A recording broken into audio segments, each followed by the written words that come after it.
An update now to the bombshell report about how Donald Trump and Jeffrey Epstein had played a sick and twisted game with a then Sports Illustrated swimsuit model named Stacey Williams. Remember, the story was first reported by The Guardian. Stacey Williams talked about how Jeffrey Epstein brought her over to Donald Trump's office in the early 1990s, where Donald Trump, in front of Epstein, started groping her, started touching her body without her consent.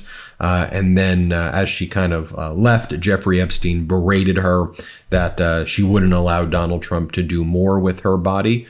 There's more developments here in this sick and disturbing story. She has told ABC News that Jeffrey Epstein would always talk about Donald Trump. She said there were three people who Epstein consistently talked about: Donald Trump, Ghislaine Maxwell, and another individual who was the kind of funding source for Jeffrey Epstein, someone by the name of Leslie Wexner, who Epstein managed Leslie Wexner's money. Here's the article from ABC News. Ex-model who accused Trump of groping her in 1990s says that Epstein mentioned Trump every time we spoke.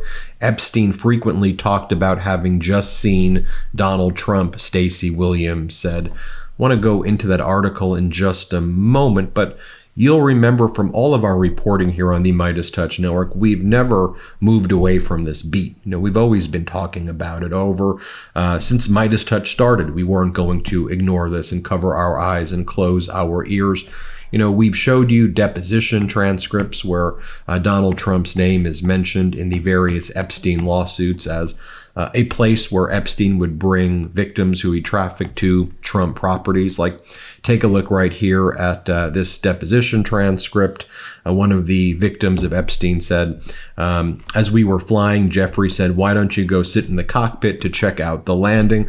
We were sitting there and the pilot told me to go back and tell him we can't land in New York, to Epstein, and we were going to have to land in Atlantic City. Jeffrey said, "Great, we'll call up Trump and we'll go to," I don't recall the name of the casino, but we'll go to one of the casinos of Donald Trump, right? We always have our receipts here. I mean, we've showed you the Epstein flight logs, Donald Trump's name at least 7 times on Epstein's flight logs. We've showed you Epstein's call logs, Donald Trump's name repeatedly on Epstein's call logs. We've showed you the data that Epstein was on Donald Trump's plane repeatedly, and on one occasion, someone who was there said that Epstein and Trump boarded Trump's jet with a girl of indeterminate age. Couldn't tell if she was 15 or 20. She was quite dressed up and quite made up, so it was hard to tell. We previously showed you this article from UK's magazine, How Sweet Trump's Brit of All Right. And this article purports to talk about how Ghislaine Maxwell would introduce women to Donald Trump and Trump would put the women in their penthouse. By the way, Ghislaine Maxwell was the trafficker, sex trafficker for Jeffrey Epstein. During her criminal sex trafficking trial, Donald Trump was asked about Ghislaine Maxwell, and rather than saying, it's sickening what I'm hearing about her, her conduct is outrageous, Donald Trump's response was that he wished her well. I'll roll out all of these receipts in just a little bit. I should also mention that right now, Donald Trump is flying around. One of his campaign planes is actually Epstein's former jet. So Epstein's Gulfstream, Epstein's airplane that everybody talks about that Epstein used for sex trafficking. After Epstein died, it was sold to somebody. And then that jet, the same one, there's lots of jets that you could fly around in, right? So when Donald Trump's not flying on his bigger airplane, he flies around in a Gulfstream jet, and so does J.D. Vance, and it's actually Jeffrey Epstein's sex trafficking plane that they fly around. And here's just a photo left. Epstein poses for a photo in front of his Gulfstream Aero 550, and that's the plane that now has Donald Trump's name, Trump 2024, wrapped around it. Let's go back to that ABC News article. Here's what it says. It says, the former Sports Illustrated swimsuit model who has accused Donald Trump of groping her in front of Jeffrey Epstein in the early 1990s, is offering more details about what she claims she observed about Epstein's relationship with the current presidential candidate and what she says Epstein told her. Quote, I would say that he talked about having just seen Donald or having just done something. I mean, every time we spoke, he talked about Trump. Stacey Williams, who worked as a professional model in the 1990s, told ABC News. Williams went public this week with an allegation that Trump groped her in front of Epstein after she said Epstein, who would later be known as a serial sex offender, brought her to Trump Tower in the early 1990s. In her interviews with ABC News, Williams said that during her several-month relationship with Epstein, she said she met in 1992, Trump was among 3 people who Epstein talked to her about the most, with one of the other 2 being Ghislaine Maxwell, Epstein's longtime associate, who has since been sentenced to prison for 20 years for recruiting and grooming the underage girls who Epstein sexually abused. The third person, Williams said, was Leslie Wexner, the billionaire retail magnate, who once employed Epstein to manage his fortune.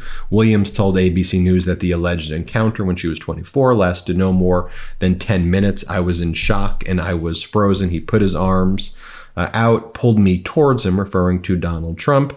His hands would touch the sides of my breasts, not the front, but the sides of my breasts and my waist, and then slid down to my butt and just kept on running up and down my body while the 2 of them were carrying on a conversation. Let me show you this as well, how Fox was covering up for Donald Trump. So do you remember when Fox edited Donald Trump's answer when they asked him if he'd declassify the files on Jeffrey Epstein? First, I'm going to play you Trump's full response about what he said, where he said, there's a lot of phony stuff in there, so he may not declassify a lot of that stuff.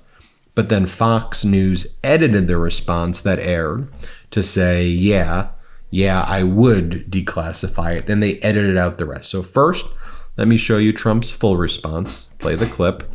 Would you declassify the 9/11 files? Yeah. Would you declassify JFK files? Yeah. I did a lot of it. Would you declassify the Epstein files?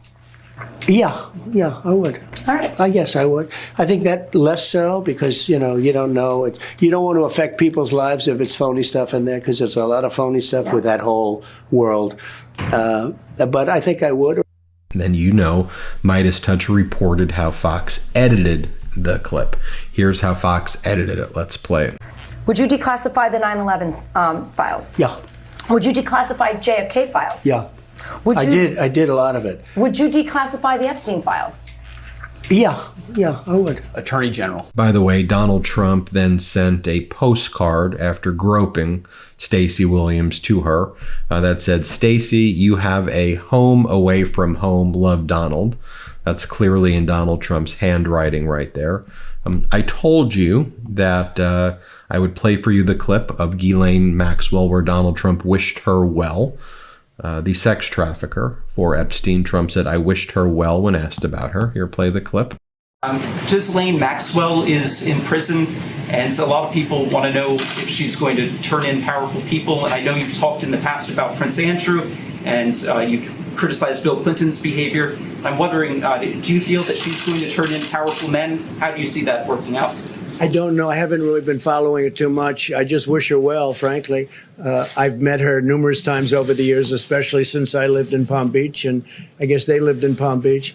But I wish her well, whatever it is. I don't know the situation with Prince Andrew. Just don't know. Not aware of it. Mr. President. As a kid, I loved eating cereal, but as an adult, I don't want all that sugar, and most cereals don't give me the protein I need. Then I found Magic Spoon, a nostalgically delicious cereal that tastes just like my childhood favorites, but without the sugar and with a ton of protein. And if you're already a Magic Spoon fan like I am, I have big news. Magic Spoon has turned their super popular cereal into high protein treats that are light, crispy, and taste just like those classic crunchy cereal bars. Magic Spoon's brand new treats are so delicious and have already become my favorite before and after gym snack. Every serving of Magic Spoon cereal has 13 grams of protein, 0 grams of sugar, and 4 grams of net carbs, so you can feel good about about what you are eating. The most popular flavors are fruity and cocoa, and there's so many more. I love the cocoa ones. Magic Spoon's brand new treats are crispy, crunchy, airy, and an easy way to get 11 grams of protein on the go. And for the first time ever, Magic Spoon treats are available in grocery stores with delicious flavors like marshmallow and chocolate peanut butter, chocolatey peanut butter. I personally love Magic Spoon's chocolatey peanut butter treats. I have one every morning to start the day off on the right foot, and I know you will love it as well. Get $5 off your next order at magicspoon.com/Meidas or look for Magic Spoon in your nearest grocery store. That's magicspoon.com/Meidas, MEIDAS, for $5 off. Magic Spoon, hold on to the dream. magicspoon.com/Meidas. One of the other facts that I think is important that we report on as well is that Epstein often found girls to traffic at Mar-a-Lago. So I'll just give you one example. Virginia Giuffre, who was homeless before working at Mar-a-Lago. She got a job working at Mar-a-Lago. Ghislaine Maxwell would find Virginia Giuffre at Mar-a-Lago because she worked with Epstein. Epstein was neighbors with Trump. They hung out all the time. They were like best friends. Ghislaine Maxwell went there, brought Giuffre over to Epstein and had her do a massage. And then before you knew it, she was being trafficked by Epstein. But she was found at Mar-a-Lago. So, it sickens me when I see Donald Trump do things like this. And I don't know which parents are sending their girls to Donald Trump like this. But do you remember right around the Super Bowl, Donald Trump had a bunch of girls from high school show up at his Florida golf course and dance in front of him while he does his kind of gross dance that he does. Do you remember this? It didn't get that much attention, but we cover it here. Here, play this clip.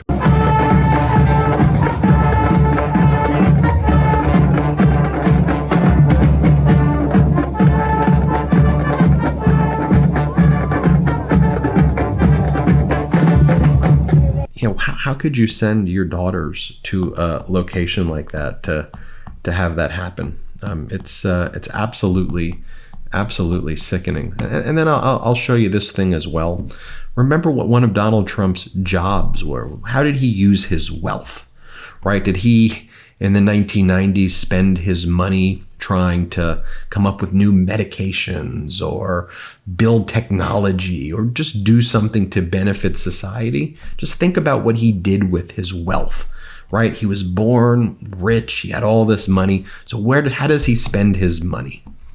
Little girls. That's how he spends his money. I mean, he spent his money doing beauty pageants for preteens and teenagers. I mean, look at these girls. These are the girls from one of the events that he hosted, the Look of the Year competition. I mean, these are girls. These are little girls that were in front of Donald Trump like this. Then he took photographs with them. You can see even how he's looking at the girls here with these contestants from 1991's Elite Look of the Year competition. And then he invited them on a yacht trip in New York. And this yacht trip is well documented. This stuff is in front of us, right? I mean, it's why people don't talk about this and cover it up when it's staring us in the face. I mean, it's one of the things why we have to keep building the MeidasTouch network. So here was the story from The Guardian, which talks about this cruise from 1991. The yacht was called the Spirit of New York. And here's how it's described. A party was in flow in September 1991 on this large private yacht cruising around Manhattan by the Statue of Liberty. Scores of teenage girls in evening dresses and miniskirts as young as 14 danced around. It could have been a high school prom were it not for the crowd of older men around them. The party aboard the Spirit of New York was one of several events that Donald Trump, then 45, attended with these 58 young girls who were also on this boat. And it says, as the evening wore on, some of the men old enough to be the girls' grandfathers joined them on the dance floor, pressing themselves against the girls. The hell? The hell is going on here? And then Donald Trump's on audio just saying that he would go in and on the beauty pageants and look at the girls naked, that he would inspect their naked bodies. He's on audio saying it. He says, as the owner, I get to inspect them, he said.